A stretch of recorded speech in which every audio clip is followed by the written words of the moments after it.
we talk about minimizing to maximize, we're talking about the next step in a person's life when they're entering the golden years. We're talking about the sale of their home to downsize into maybe their final stomping grounds. And traditionally, the norm is to make a sale or a profit and dump that into a house and pay cash for a home and live debt-free. However, we're talking about maybe an alternative idea where financial advisors would agree to diversify their assets not only into stocks, bonds, 401ks, but essentially real estate.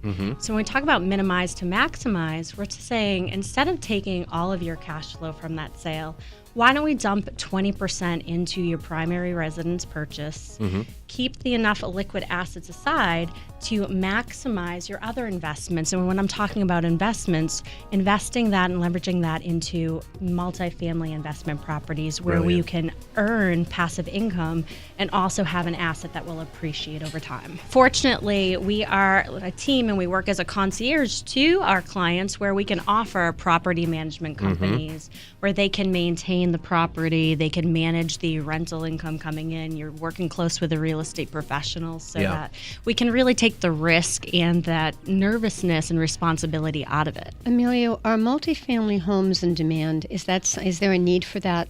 Huge demand right now. Yes, that's the important part. Yeah.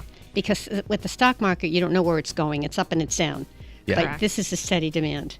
There's always a steady demand, and it's also, too, it's really important to find the right property. The numbers have to work. As he said, you can go up to 15, 20% return on investment, but think about on average, like I was thinking about Pawtucket, and someone can buy a multifamily home right now for about $250,000. Correct. Their initial investment in it would be about a 25% down payment with some closing costs, so call it about $70,000.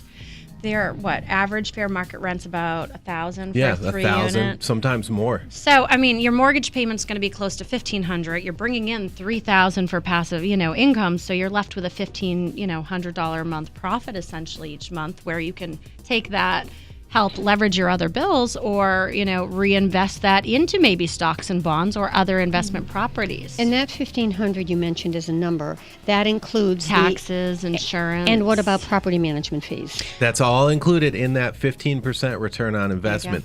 So again, and to back up what Ashley is saying, the 15 is the lowest that will get somebody in, because 15% should be enough to cover a good chunk, if not most all, of the mortgage in the home that they're downsizing to. From the mortgage point of view, after I say, okay, after your initial investment, maybe take the first 3 years, and instead of, taking that monthly income or passive income that you're making, stockpile that into a bank account and save up for unnecessary repairs as well. So create a padding. And not to mention, we also want to set them up with financial advisors, estate attorneys, to maybe put things in trust so they do have something to pass on to their heirs, hook them up with CPAs that can talk about the tax benefits. So you're saying diversify? Absolutely. Yeah. But, real estate is what we're really talking about. Passive income will help anyone, feel a little bit more secure in their retirement years.